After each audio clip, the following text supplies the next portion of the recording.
Espero que se encuentren muy bien de salud en compañía de sus padres y familiares en sus casitas, chicos. ¿Ya? Muy bien, entonces el día de hoy tenemos que desarrollar nuestro curso de química, ¿no? Es un curso muy importante en tu educación. Excelente. Entonces, chicos, el día de hoy tengo una pequeña historia para poder aprender un poquito más. ¿Ya? ¿Alguno de ustedes ha visto esta tabla, chicos, que es la tabla periódica de los elementos químicos? Yo creo que sí, y de repente, si ustedes no la han visto, con toda seguridad, sus papás sí la han visto. A ver, la tabla periódica de los elementos químicos, chicos, es un resumen de las propiedades que conocemos acerca de los elementos químicos. Muy bien hasta ahí, profesor, pero lo que yo te quiero enseñar el día de hoy es que la tabla periódica significa mucho más. La tabla periódica significa mucho trabajo y muchos esfuerzos que han habido para poder componerla y crearla tal cual la conocemos. Y en ese sentido, te estoy trayendo el día de hoy este libro que trata sobre, que es la biografía de Antonio Laurent de Lavoisier, a quien tú ya conoces o a quien tú ya has escuchado porque te he hablado en la primera clase de nuestro curso. Es el padre de la química. ¿Ya, chicos? Muy bien, entonces, de Antonio Laurent de Lavoisier, lo que te quiero contar es lo siguiente. Fue un científico notable, realizó publicaciones, libros y artículos durante toda su vida. Nació el 26 de agosto de 1743 en París, Francia. Se casó con la hija de un recaudador de impuestos. ¿Y cómo es la vida? Que se casaron y luego de ello apareció este movimiento que es pues la Revolución Francesa, que buscaba la libertad, la igualdad, etcétera, principios fundamentales para la persona humana, ¿no? Pues bueno, Lavoisier estaba casado con la hija de un recaudador de impuestos, y aquellas veces los recaudadores de impuestos no eran vistos de buen modo, ¿ya? Y pues fue por ese motivo que en 1794 Lavoisier muere guillotinado en un día 8 de mayo, el 8 de mayo de 1794. Es una historia bastante triste porque uno no espera que una mente brillante como lo fue Lavoisier muera de esa manera, pero ocurrió, ¿no? Y lo mismo ocurrió con otros grandes científicos que existieron a lo largo de la historia. De manera que esta tabla periódica, chicos, significa más que números y símbolos. No, no solamente es eso. Esta tabla periódica es un conjunto de esfuerzos, es trabajo, es dedicación, significa pasión, persecuciones también han habido, ¿no? Significa también experimentar y hacer trabajos ocultos, ¿no? Entonces han habido muchos hombres brillantes que han aportado para el desarrollo de esta tabla periódica de los elementos químicos, chicos. Muy bien. Listo. Ahora vamos a pasar al desarrollo de nuestro tema. El día de hoy tenemos como título las propiedades generales de la materia. Y profesor, yo quisiera que me puedas responder a una pregunta. ¿Qué es una propiedad? Excelente. Una propiedad es un rasgo o característica que un cuerpo puede poseer. Por ejemplo, mi estatura es un rasgo o característica mía, ¿no? Obviamente. Excelente. El color es también una característica o propiedad o rasgo que poseen las sustancias en este caso, ¿no? El estado físico en el que se encuentran las sustancias también es un rasgo o característica. Excelente. Ahora pasaremos con algunos puntos importantes a tener en cuenta respecto de las propiedades. Por ejemplo, que las propiedades no andan solas caminando por la calle. Uno no se espera encontrar con la dureza o no se espera encontrar con el color verde así caminando por la calle. No, eso no ocurre. Las propiedades existen porque pertenecen a los cuerpos o a la materia que existe, ¿ya? Muy bien. La siguiente nota importante. todos los objetos tienen un número finito de propiedades, ¿no? Por ejemplo, si yo me pongo a observar esta probeta, puedo notar uno. El estado físico en el que se encuentra es el estado sólido.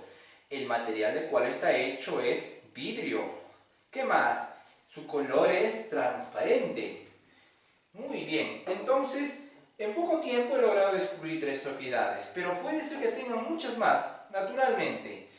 Pero las propiedades de los cuerpos tienen un número limitado de propiedades, vienen en cantidades definidas, ¿ya? Las propiedades no son infinitas en los cuerpos, no, o pertenecen o tienen un conjunto limitado de posibilidades, una cantidad finita, ¿ya? Ahora, en el punto número 3 dice así: las propiedades pueden ser de dos tipos, chicos. Hay propiedades intrínsecas de la materia y hay propiedades relacionales. ¿Cuáles serán las propiedades intrínsecas? Por ejemplo, el volumen de un cuerpo, su peso o su masa, ¿no? ¿Y cuáles serán, profesor, las propiedades relacionales? Muy fácil. ¿Te recuerdas que hemos estudiado las propiedades organolépticas en la clase pasada? Bueno, esas son propiedades relacionales. ¿Cuáles son? El color, el olor, el sabor, la textura. Ahí tenemos a las propiedades relacionales. ¿Ya? Son ejemplos. Muy bien. Entonces, pasemos al siguiente punto. Las propiedades pueden ser generales o específicas o particulares. Y ahí ya estamos entrando a el objeto de nuestra clase, nuestro tema, porque aquí tenemos la palabra generales. Las propiedades generales son aquellas propiedades que pertenecen a un conjunto bastante amplio de objetos. Todos los objetos tienen esa misma propiedad, ¿no? Por ejemplo, todos los objetos tienen masa, todos los objetos tienen volumen, todos los objetos tienen divisibilidad, ¿no? Se pueden dividir en pequeñas partes. Bueno, esas son las propiedades generales de la materia, ¿no? ¿Ya? Y también hay propiedades específicas que solo algunos objetos tienen esas propiedades, por eso son específicas. Las generales abarcan a todos los objetos y las propiedades específicas son solamente para conjuntos limitados de objetos. ¿Ok? Entonces, el día de hoy ya nos hemos adentrado un poquito más, estamos desarrollando las propiedades generales de la materia. A ver, pasemos a la pregunta número 2. ¿Cuáles son las propiedades generales de la materia? Es una excelente pregunta. Ya sabemos que las propiedades generales son las que abarcan a todos los objetos. Muy bien. Tenemos, por ejemplo, la masa, la inercia, la extensión, la impenetrabilidad, el volumen, la porosidad y la divisibilidad. Excelente, profesor. Entonces, la masa, chicos. La masa es una propiedad fundamental de la materia, es decir, la masa es tan fundamental que si algo no tiene masa, entonces podría dejar de ser materia. Los únicos tipos de materia que no tienen masa son contaditos, y los hemos visto en la clase pasada. Son los campos eléctricos y magnéticos. ¿Qué más hay? La luz, el sonido, y hasta ahí nada más, ¿no? Son contaditos los casos en que la materia no tiene masa. ¿Ya? Muy bien. A ver, acá hay una regla práctica para poder interiorizar un poquito más este concepto. Se dice que cuando un cuerpo tiene más masa, entonces tiene más resistencia al cambio de movimiento. A ver, ustedes me dirán, yo aquí tengo dos pesitas. Esta pesita pesa 1 kilogramo y esta otra pesa 50 gramos. ¿Cuál creen que será más fácil mover? ¿La de kilogramo o la de 50 gramitos? Obviamente la que tiene menos masa, ¿no es cierto? Es más fácil de mover, tiene menor oposición al movimiento, ¿no? Entonces esta regla práctica se cumple. Mientras más masivo sea el objeto, entonces tendrá mayor resistencia al cambio de movimiento. ¿Ya? Muy bien. listo, regresamos las cosas a su lugar. Entonces, yo les he traído un pequeño experimento, ¿no? Siempre eso nos caracteriza. Fíjense, la masa es una cantidad que es un poquito difícil medir, pero lo que sí puedo cuantificar con bastante exactitud es el peso que tiene un objeto, ¿no? Entonces, lo que voy a hacer es lo siguiente, ¿no? Este instrumento para pesar se llama romana, ¿no? Creo que casi todos nosotros lo conocemos, se usa bastante en los mercados. Bueno, entonces lo que estoy haciendo es pesar esta masa que tiene aproximadamente 1 kilogramo, ¿no? Y efectivamente esa es la lectura que me alcanza esta balanza romana. 1 kilogramo. Entonces estamos en lo correcto. Ahí nomás lo dejo. ¿Ya? Entonces ahora pasemos a la pregunta, al punto número 2, ¿no? La inercia. La inercia, chicos, es la capacidad que tienen los cuerpos de permanecer en su estado de reposo relativo o de movimiento relativo. A ver, ¿cómo es eso, profesor? A ver, imaginemos que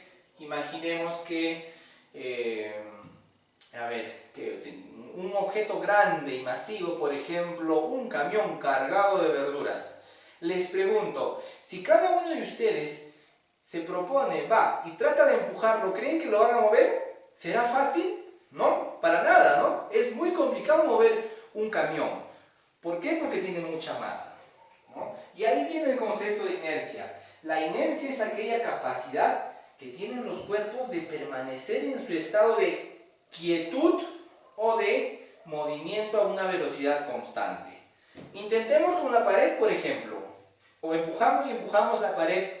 ¿Creen que vamos a moverla? No, la pared no se va a mover. ¿Por qué? Porque tiene una gran masa, ¿no? Es muy difícil mover una pared, ¿ya? Ahí está el concepto de inercia. Ahora, vayamos al concepto de extensión o la propiedad de extensión. Una pequeña clave para poder interiorizar esta propiedad es la siguiente.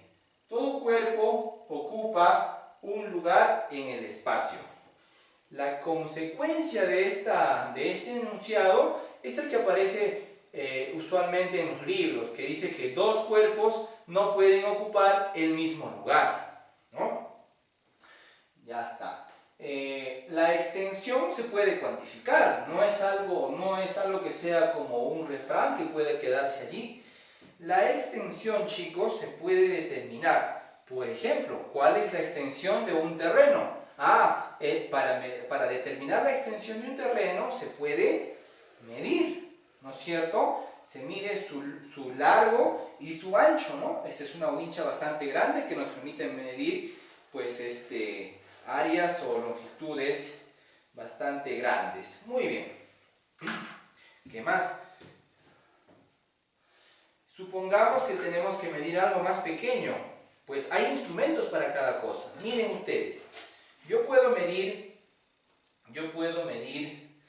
el ancho de este pequeño cilindro. Es así, es una pesita en realidad, pero es un cilindro, si lo vemos así. Bueno, entonces podría hacerlo con una regla, ¿no? ¿Sí? Digo, ¿no? Que el diámetro de la base del cilindro tiene 2 centímetros con 3 milímetros y medio, casi 4, no es tan preciso. Profesor, yo podría utilizar otro instrumento que sí es más preciso y está diseñado para medir cuerpos cilíndricos, como por ejemplo esto que es un pie de rey. ¿Lo ven? ¿Ya? Es una regla especial que sirve para medir este tipo de objetos. Entonces lo atenazo, bueno, esto tiene una técnica para medir, ¿no? Y descubro que tiene 2 centímetros con 3 milímetros exactos. Me da una medición mucho más precisa, ¿no? Bueno, la precisión se puede ir aumentando. Ahora les presento otro instrumento para medir la extensión. Ya hemos utilizado nuestra reglita para objetos pequeños, nuestra reglita, el pie de rey, y lo que tengo en mi mano izquierda es un instrumento que a veces lo mencionan en los libros de física, pero yo estoy interesado en que tú lo conozcas porque la idea es de que puedas aprender viendo las cosas y de ser posible experimentando. Este es un micrómetro. Este micrómetro, y los micrómetros en realidad tienen una alta precisión para medir las longitudes. Son instrumentos de alta precisión, ¿no? Entonces, por ejemplo, este instrumento que es el micrómetro va a determinar con mayor precisión cuánto es el diámetro de este cilindro, ¿no? Obviamente tiene una técnica para poder medir, pero yo quiero que lo veas. De esta manera se usa, ¿ya? ¿Sí? Acá tiene dos tornillos, un tornillo macrométrico, un micrométrico, etc. La precisión de los micrómetros es de las milésimas de milímetro. Es un instrumento bastante preciso, chicos. ¿Ya? Muy bien, lo voy a dejar por aquí nomás. Y estos instrumentos obviamente tienen su cuidado. Por ejemplo, el micrómetro hay que guardarlo en una bolsita, hay que estarlo aceitando para que no se oxide, porque cuando se oxida ya deja de medir con precisión. ¿Ya? Muy bien. Entonces, ahora pasemos a la impenetrabilidad. Ok, chicos, entonces pasemos a la impenetrabilidad. La impenetrabilidad se define de la siguiente manera: dos cuerpos no pueden ocupar el mismo espacio al mismo momento. Muy bien, entonces para verificar este enunciado lo que voy a hacer es una pequeña actividad. A ver, tengo en este vaso de precipitados una solución de agua con colorante de color azul. Lo voy a homogenizar. Muy bien. Entonces lo que voy a hacer es lo siguiente. Me voy a acercar para que puedas visualizar. A ver. Díganme ustedes, ¿qué tenemos en este vaso actualmente? Tenemos aire, profesor. Muy bien. Y si lo volteo, también tendremos aire, profesor. Excelente. Entonces, debido al principio o a la propiedad de impenetrabilidad, lo que va a ocurrir es lo siguiente, que si yo sumerjo el vaso dentro de este líquido de color azul, lo que voy a encontrar es que el líquido no va a poder ingresar dentro de este vaso, porque en este vaso solo puede haber aire, ¿no? Porque eso es lo que dice la impenetrabilidad. Dos cuerpos no pueden ocupar el mismo espacio al mismo tiempo. En este vaso no puede haber aire y líquido al mismo tiempo, solo uno de los dos. Y verifiquémoslo, por favor. Miren, lo sumerjo. Es cierto que el líquido de color azul está ascendiendo, pero no ha entrado una sola gota de agua de color azul dentro del vaso que estoy sosteniendo con mi mano derecha. Bueno, chicos, en eso consiste básicamente el principio de impenetrabilidad o la propiedad de impenetrabilidad. ¿Ok? Ahí lo vemos nuevamente. Excelente, ¿ve? Listo. Muy bien. Listo. Ahora, pasemos al punto número 5, que trata sobre el volumen. El volumen, chicos, es una propiedad muy relacionada con la extensión, ¿no? Porque si un cuerpo tiene extensión, tiene largo, ancho y también tiene altura. Y esas tres medidas son las que van a constituir el volumen. El volumen aparece a partir de que todos los cuerpos tienen un volumen por el simple hecho de que los cuerpos son extensos. ¿Ok? Muy bien. Entonces pasemos al punto número 6, la porosidad. Dice así: los cuerpos tienen espacios vacíos entre sus moléculas. Aquí yo tengo un ejemplo. Bien, esta esponja, chicos, todos conocemos cómo son las esponjas, ¿no? Visiblemente es un material que tiene agujeros o espacios vacíos entre sus moléculas, ¿no? Y es bastante porosa, además, ¿no? Aunque no es tan rígida, si lo pueden ver, es bastante flexible, ¿no? Muy bien, pero sí es porosa, ¿no? Es un ejemplo de porosidad. Listo. La divisibilidad. La divisibilidad consiste, chicos, en que si yo cojo un trocito por ejemplo, de tiza, ¿no? Y lo puedo ir partiendo, dividiendo en partes cada vez más y más pequeñas. Obviamente que va a llegar un momento en el que ya mis manos van a ser insuficientes, pero con otros métodos, de repente métodos químicos, métodos eléctricos, no lo sé, puedo llegar a los constituyentes básicos de esta tiza, ¿no? Que en realidad es un óxido de calcio. Entonces podré llegar a la molécula y asimismo podré llegar a los átomos de calcio, a los átomos de oxígeno. ¿Ok? Entonces la materia es divisible en partes más pequeñas y ese es un principio fundamental en toda la ciencia moderna que conocemos. ¿Ok? Muy bien, chicos. Ok, chicos, entonces empecemos a resolver tu módulo de estudios. Estamos en la página número 93. La pregunta 2 es la siguiente. Dice así: la masa es una propiedad espacio de la materia. Bueno, el día de hoy hemos visto que la masa es una propiedad general. Es la respuesta. Es una propiedad general de la materia. Pregunta 3. La propiedad por la que un cuerpo se resiste a cambiar su estado de reposo o movimiento se llama inercia. 4. La materia ocupa un lugar en el espacio. Esta propiedad se denomina extensión. Pregunta 6. La propiedad por la que los cuerpos se pueden dividir se denomina, obviamente, divisibilidad.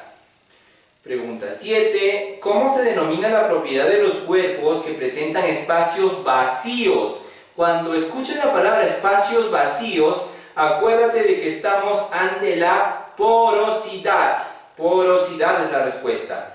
Pregunta 9. Esta pregunta está bastante interesante. Dice: ¿a qué propiedad se debe cuando viajamos en auto y el conductor acelera, nos movamos hacia atrás? ¿Has experimentado eso? Yo creo que sí, porque todos nos hemos subido a un auto o a algún vehículo, ¿no? Y cuando el vehículo empieza a moverse, luego de que tuvo una velocidad de 0, estuvo detenido, estuvo parado, ¿no? Entonces experimentamos como que un empujón hacia atrás, ¿no es cierto? Ya, chicos, entonces esa es la propiedad de la inercia, que dice que cuando un cuerpo tiene masa, ¿no?, tiene cierta resistencia al movimiento o tiene una oposición al movimiento, ¿ya?